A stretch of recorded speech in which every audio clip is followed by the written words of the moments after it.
Hello and welcome, friends of good piano playing, to my pop piano tutorial.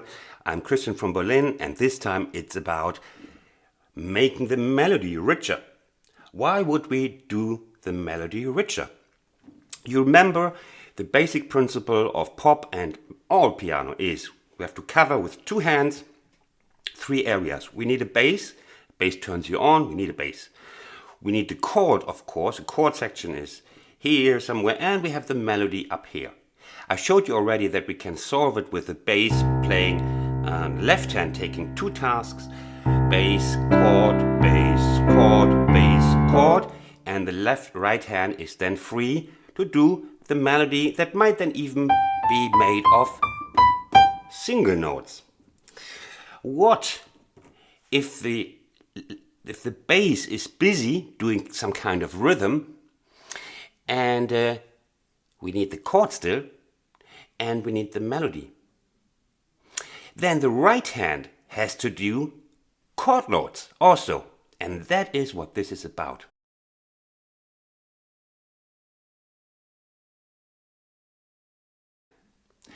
We go on with the example of time after time. Here we want to do this like dun, dun, dun, dun, like some syncopated stuff with the left hand. Now the melody is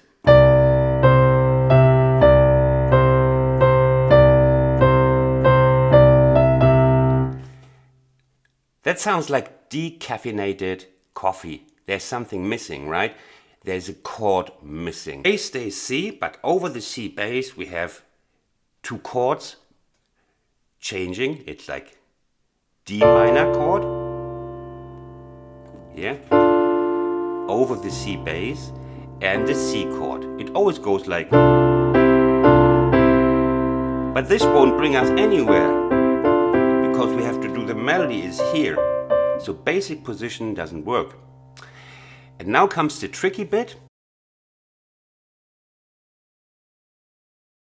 And this also needs some, routine on your side, is finding the right note we can add. Using the D, we have the fifth here.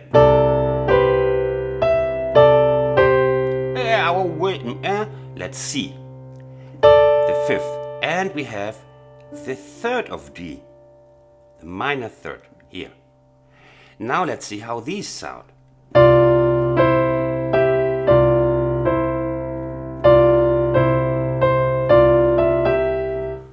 Bingo!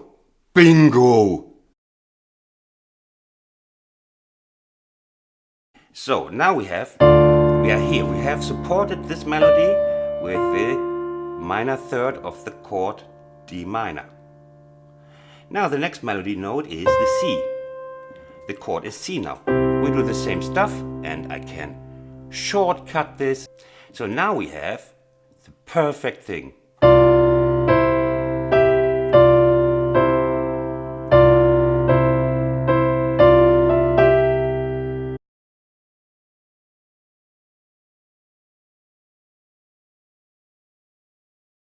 We are here.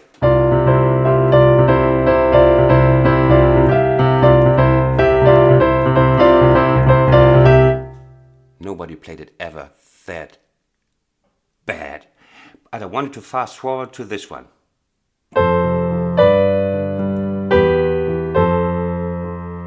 So the next chord is, it's F. The next chord is G.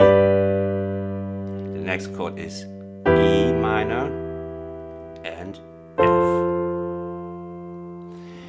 We just want to add one note at the moment, one note, and the melody is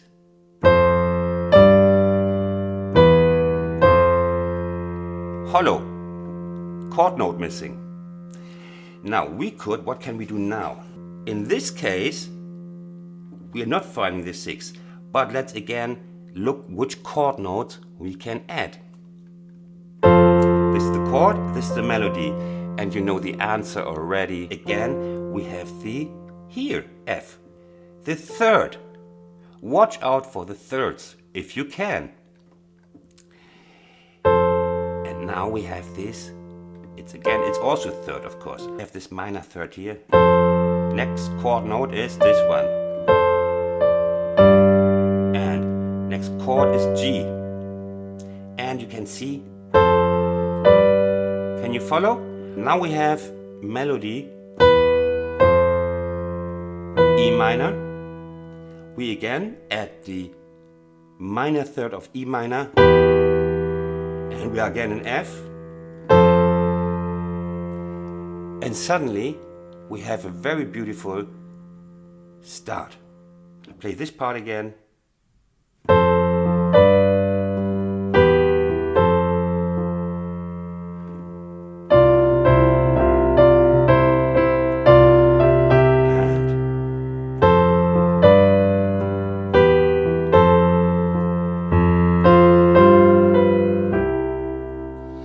Let's go.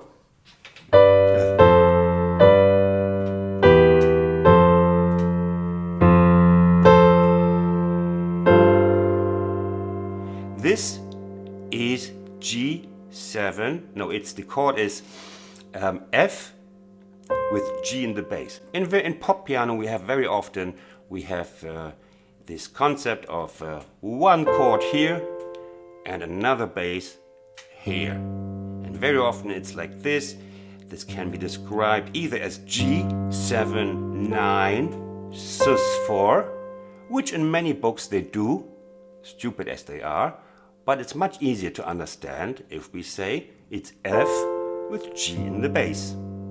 Okay, that was just as an interlude. Now we are again here. F.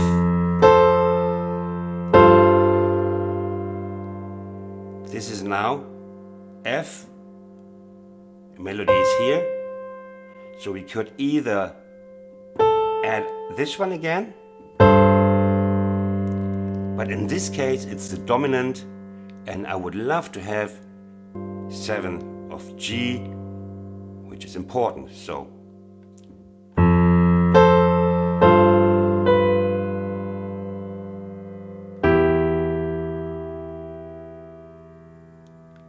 here we have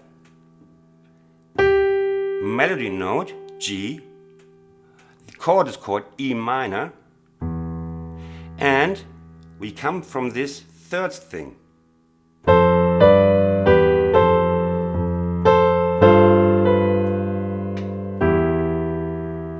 So now, as I always say, this is not a song tutorial, it's a tutorial for the techniques.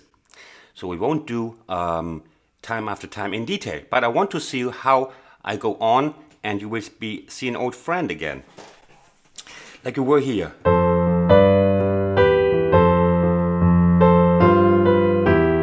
And now it comes again.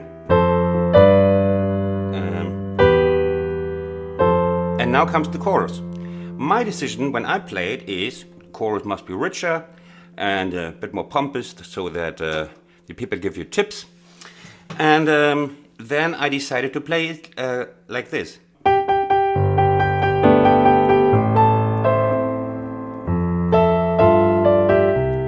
This phrase is repeated 4 times, and we have a look. I give now the melody gets an octave from me in the chorus. And here I add the third again. I could also continue in octaves. Why not? I just made this decision. I don't say like my decisions are the only ones or not even the best. It's just my decisions. So but interesting is, what did we do in the left hand? Your old friend, bass, chord, bass, chord. Suddenly in the chorus, I want this. We don't need it here. We can play this beautiful pop piano trick, adding the 9 instead of the root, because this clash here we love in pop piano. Nice, huh? And now we play the melodies. And here we go. Melody, the chord is F. I get the third again. Yes, yippee! And it sounds really nice. Because the chord is in fact an F major. Here's the major 7. So, and now, ooh, that's really warming my heart. We have the F over G, the F chord over G. We have this F here, or the 7 of G, or the 9 of G, plus the melody. And we have the 6 again. The melody has the major 3rd, and we take the 5th in this case because we have this sweet sounding, rich sounding 6. And we have a nice chorus.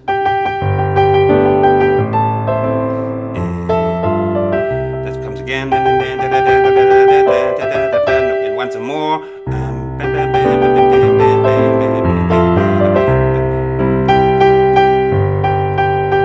Now,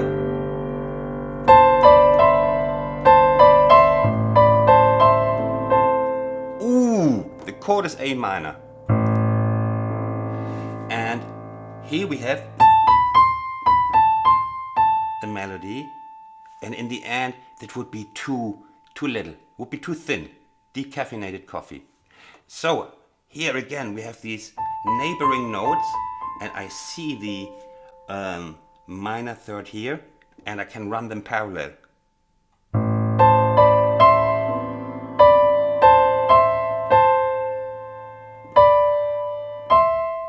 And here you see already something for the more advanced, like this one in the middle is not even A. It's just nice. We connect these. Connecting this, it doesn't have to be the chord. Now it's probably G or something, but we can tie them, although the chord notes are not G, A minor anymore. Here. What are these notes? They must always be in the key of the song. In this case, it's C major. And then it works. You can also do it like, if we improvise on this, we could easily do.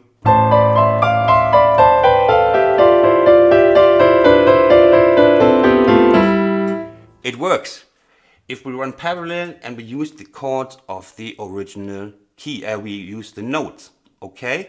But that's a bit more advanced, so we do this.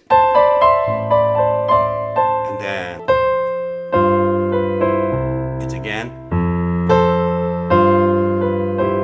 And finishes the song.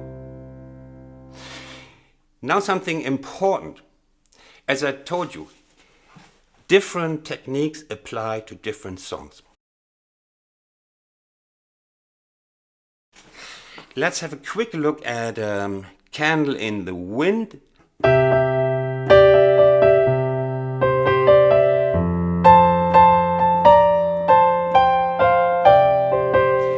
Now, if we did the same we did to Time After Time to this one, meaning that every played note gets a chord note, that is too much in other songs. Like here, or it's mostly the time that we just play occasionally the chord note. Let's see.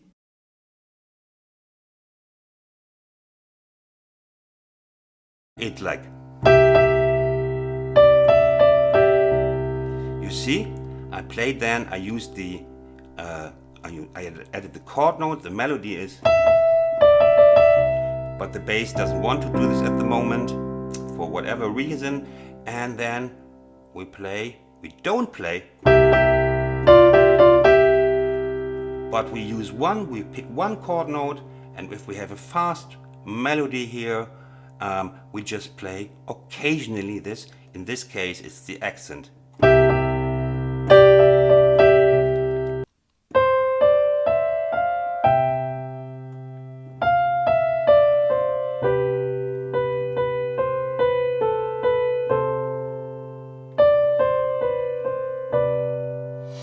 We have the chords,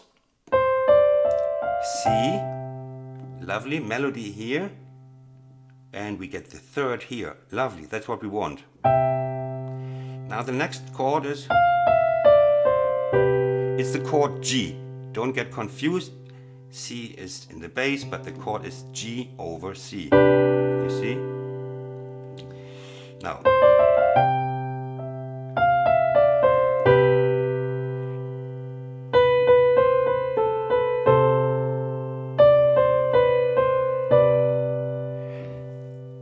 the majority of those notes were single notes, but on the important beats, we support the melody with chord notes.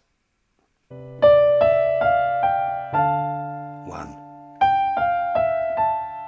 1. Where am I? F on the 1. You see? How that is done and how often you should do it, it's a matter of experience. I cannot get all my experience over to you. You have to collect your own experience and listen to your ears. Okay, I hope I could enlighten you with these initial tips on how to enrich your melody, and I will come back with more. Stay tuned, subscribe. Bye bye from Berlin. Take care. I hope you liked my video and that you learned something. Now you can subscribe. Just press this subscribe button or click on another of my videos on this side. Thanks for watching. See you next time. Bye bye.